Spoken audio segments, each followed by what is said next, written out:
Bienvenue à cette édition rétrospective de la semaine du Journal de la Ville que nous vous convions de suivre avec beaucoup d'intérêt. Après une année et 2 mois de couvre-feu en République démocratique du Congo, décrété par le chef de l'État, Félix-Antoine Tshisekedi Tshilombo, contre la propagation de la COVID-19, le couvre-feu a été levé ce lundi 14 février 2022 sur toute l'étendue du territoire national, sauf dans les provinces sous état de siège.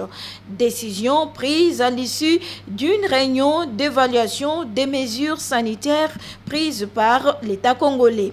Un extrait du compte-rendu de la levée de ce couvre-feu avec le porte-parole du gouvernement congolais, Patrick Muyaya Katembwe. Le gouvernement de la République informe la population congolaise des décisions suivantes. 1.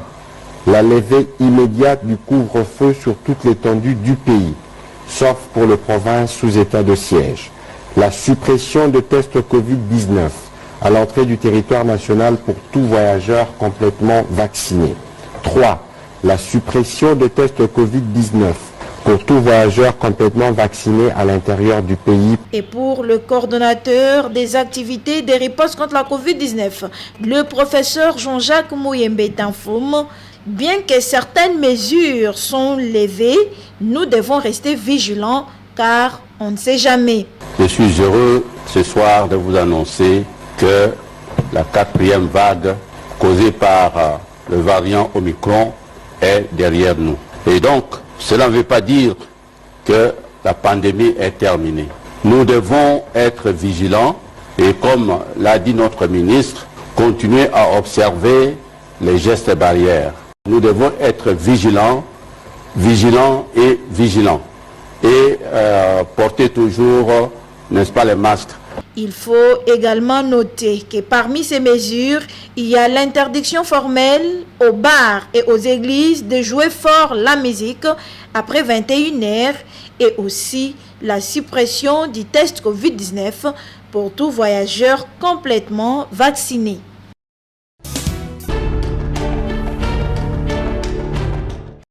Levée du couvre-feu en République démocratique du Congo par le gouvernement congolais.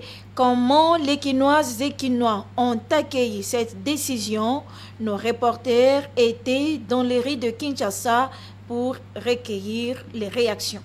À entendre certains Quinois, ce couvre-feu n'a rien apporté vraiment. Et ce couvre-feu, on a nous, on va le ils avaient quoi apporter ni tant moi ezalaki. Et ce couvre-feu vraiment ezalaki na mboka. Na couvre-feu ko longola, na ko zala couvre-feu na moyo na changement. Parce que aux ndako boye omoni mutu moko ozonga ndako ta butu oyo leki nzela ndenge nini couvre-feu ona couvre-feu na moi 500 francs na pesi policier ezalaki respectué na bato ba bar na ba boy de nuit, c'est parce que babandaki ko banga ba politiciens o wande ko déranger bon pour na kozonga quelque chose na bon. Ils allaient kaka ke bato ba soit dépasser 22h 23h ba ki ko na ba biki surtout comme les autres moi des choses na moi quelques casiers à repasser biso mbongo. Pour d'autres, le couvre-feu était très important, surtout pour la sécurité de la population. Bon, pour nous, nous sommes honnêtes, et ça, moi, par rapport à quoi? Tant qu'on couvre-feu, ils allaient dans les communes, et donc ils sont bien sécurisés dans les communes. Ils sont bien sécurisés, tout ça. Donc, c'est là qui pense vraiment, je peux dire. Mais ceux qui ont le couvre-feu, notamment vraiment l'insécurité. Sécurité au tosaka na ngona kala.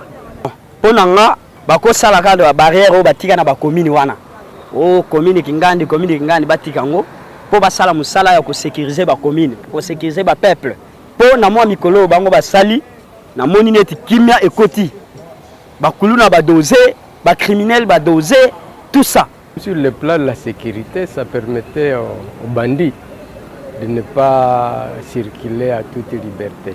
Donc il y avait les pour et les contre, mais au moins quand même pour ceux-là qui peuvent circuler pour la santé des enfants ou de la famille, ce n'était pas si bon. Mais pour la sécurité générale, c'était aussi bon.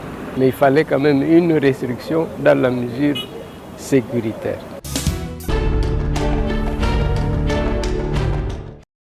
Déterminée à voir les jeunes Congolais accéder à des postes de prise de décision, la plateforme Union des jeunes Congolais pour les changements, coordonnée par Totoro Mukenge, a présenté officiellement le candidat jeune gouverneur du Kasai central, Sambei Beya Mbombesha, venu présenter sa vision de gouvernance une fois à la tête du gouvernorat Kasai central. Le candidat gouverneur n'était pas seul. À ses côtés, son vice-gouverneur, candidat Augustin Moukeba.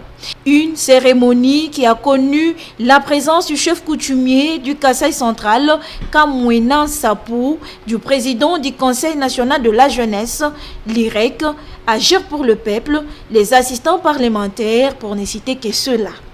Né et grandi à Kananga dans le Kasai, Sambei Beya Mbombesha a une ambition pour le Kasai central. Il veut créer autour de sa candidature le caractère inclusif, l'unité et la paix, et c'est suivant la logique du président de la République, Félix Antoine Tshisekedi Tshilombo, le peuple d'abord. Nous avons voulu axer notre vision sur l'agriculture. Vous savez, c'est la famine qui ronge notre province. Et aussi, dans notre vision, nous allons axer notre politique dans l'emploi de jeunes.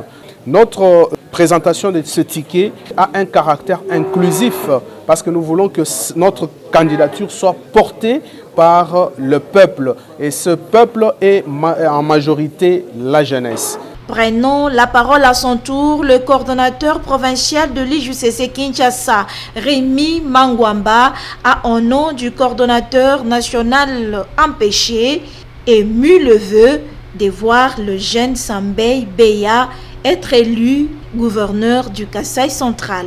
Nous sommes tellement convaincus que le moment est déjà là pour un grand changement. Pas seulement le changement des hommes, mais le changement de la mentalité.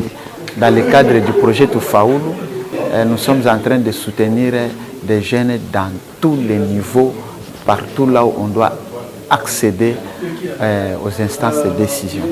Et pour soutenir le candidat gouverneur et son vice-gouverneur, les jeunes ont mis quelque chose dans sa poche pour sa campagne électorale, et c'est à l'initiative de l'UJCC.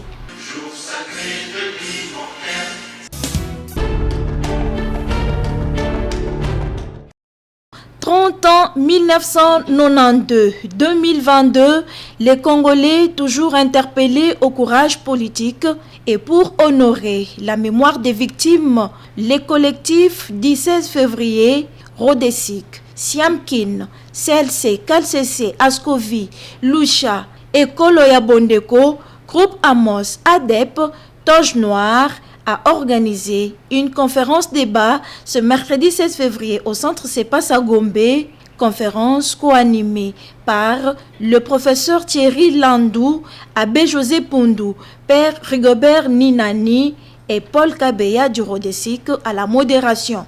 Mais d'abord, c'est 1 minute de silence gardée en mémoire des victimes, dont une lettre de leur bravoure jusqu'à verser de leur sang pour le bien-être de la nation a été lue par Abbé José Pundou. En organisant cette conférence débat, le collectif du 16 février veut conscientiser le peuple congolais à braver la peur et à dire oui lorsqu'il le faut et non lorsqu'il faut dire non.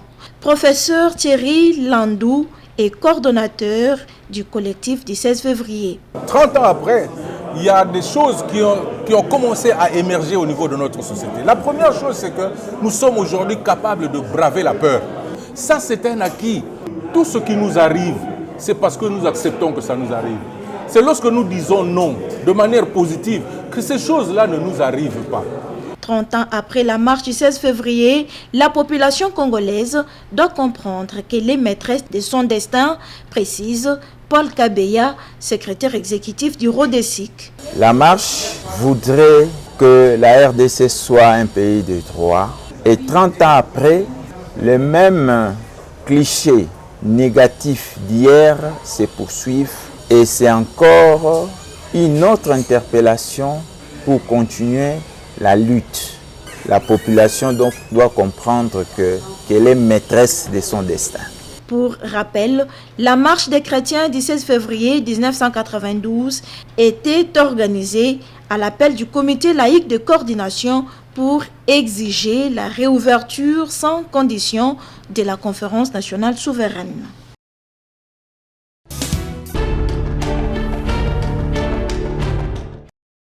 La place des évolués où est installé des vaccinodromes pour permettre aux citoyens congolais de se faire vacciner a servi de cadre. Le point de presse hebdomadaire du coordonnateur des activités des ripostes contre la COVID-19, le professeur Jean-Jacques Mouyembe, ce mercredi 16 février 2022. Revenant sur la décision prise par le gouvernement congolais de suspendre quelques mesures de lutte contre la COVID-19. Nous sommes là vraiment dans une situation d'accalmie totale. La mesure phare qui a été donc levée, c'est la levée, n'est-ce pas, du couvre-feu. Et ça a été vraiment important. Ça a été un grand soulagement pour la population. Ce qui est le plus important, c'est la vaccination. Donc, si vous avez une carte de vaccination valable, c'est-à-dire vous avez reçu les 2 doses, n'est-ce pas, de vaccin, vous pouvez donc voyager, aller à l'intérieur et revenir, aller à l'étranger et revenir. Il est possible que vers le mois d'avril-juillet, nous ayons une 5e vague, si jamais il y a un nouveau variant qui apparaît. Donc, nous devons être prudents et vigilants et éviter d'avoir un relâchement total. C'était également une occasion pour le coordonnateur des activités des ripostes contre la COVID-19 d'inviter le gouvernement congolais à multiplier les vaccinodromes dans tous les coins de la ville-province de Kinshasa et aux autres partenaires qui accompagnent les activités de la riposte à emboîter les pas au village riche. Nous avons parlé aussi avec l'ONG Village Riche qui a monté donc ces vaccinodromes, de tout faire pour multiplier ces vaccinodromes.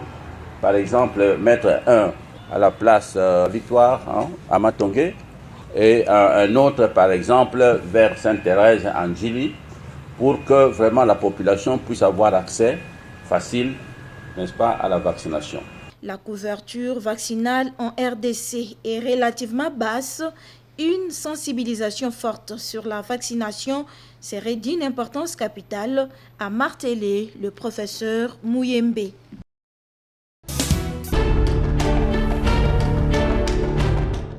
Suite aux propos discourtois et injurieux tenus à l'endroit des Congolais par le vice-président kényan William Ruto, qualifiant les Congolais de danseurs, l'ambassadeur kényan accrédité en République démocratique du Congo apporte des excuses kenyan, tout en précisant que le vice-président kényan a quitté le gouvernement il y a de cela 3 ans et ses propos tenus n'engagent que lui-même. L'ambassadeur kényan en RDC l'a ainsi déclaré après avoir été convoqué au ministère des Affaires étrangères sur instruction du vice-premier ministre des Affaires étrangères Christophe Lutundula. Lumumba était un grand ami de notre président fondateur, le président Kenyatta. Et nous avons été de bons amis jusqu'en ce moment précis. Et nous avions commencé à faire des échanges commerciaux ensemble. Les Congolais vivent au Kenya, ils sont milliers. Et ils gèrent le boîte de nuit là-bas d'ailleurs. Et moi, à chaque fois que je suis à Nairobi, je vais danser la rumba. C'est à cause de nos frères congolais qui viennent là-bas. Et on se respecte. Et nous parlons également la même langue. Les Congolais parlent le Kiswahili et les Kenyans également pareil.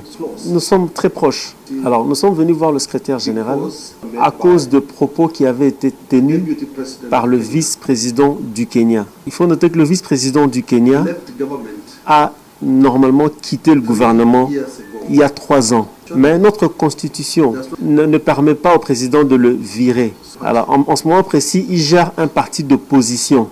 Alors, ce qu'il dit n'engage pas le gouvernement. Ce qu'il a dit ne représente pas le point de vue du gouvernement du Kenya. Si vous regardez les relations entre le président du Kenya, le président Uhuru Kenyatta et le président Félix Tshisekedi, vous vous rendez compte qu'ils sont très proches. Ça, ce sont les relations qui existent entre la RDC et le Kenya. Alors, nous sommes venus expliquer la situation et dire, s'il vous plaît, oubliez ce que vous avez vu.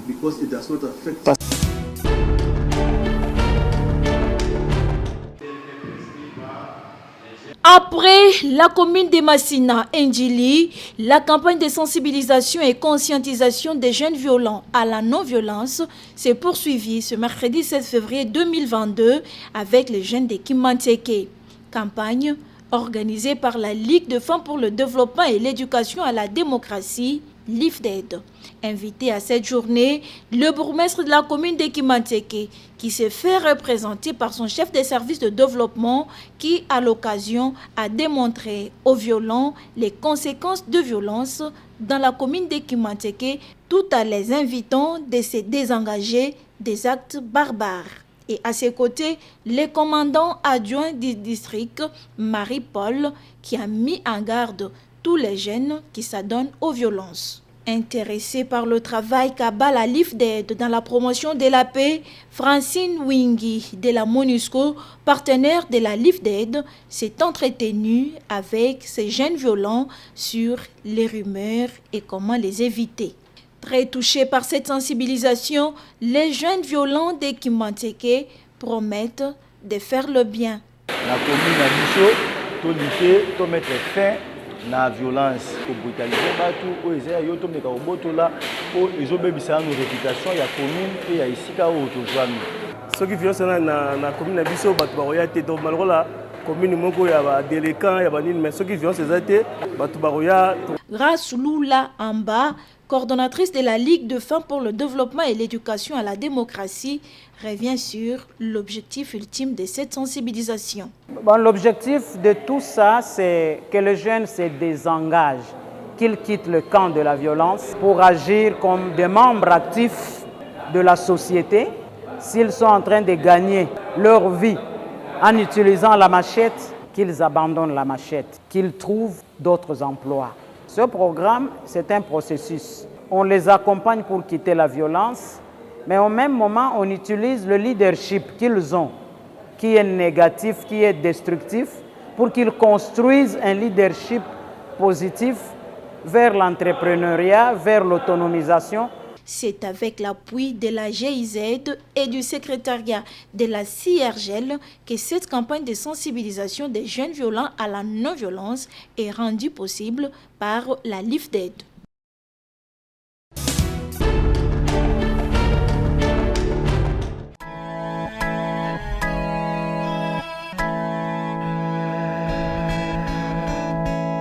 Trouvé mort dans la nuit du 8 au 9 janvier 2022, Francis Abilio Kidibi se trouve toujours à la morgue.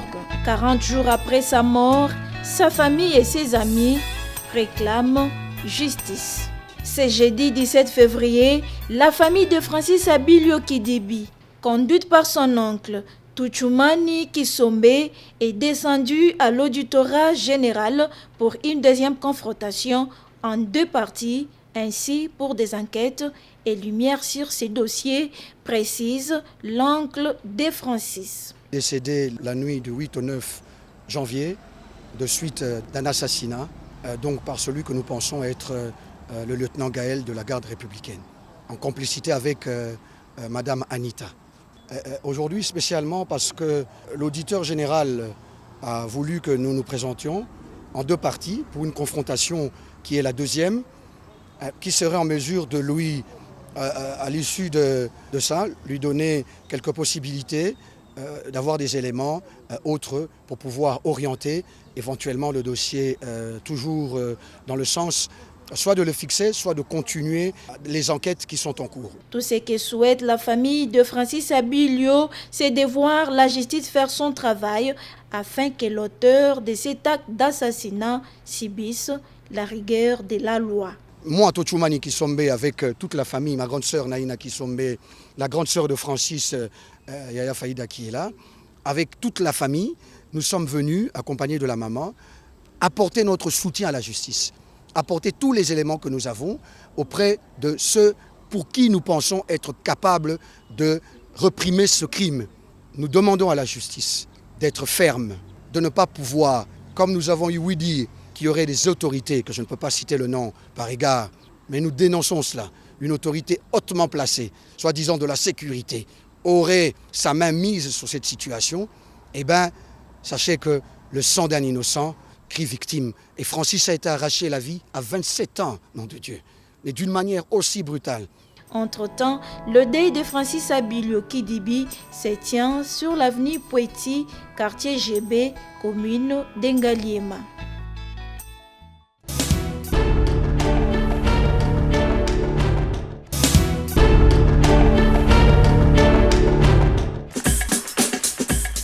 Fin de cette session d'information rétrospective. Merci de l'avoir suivi et déjà bon début de semaine à tous.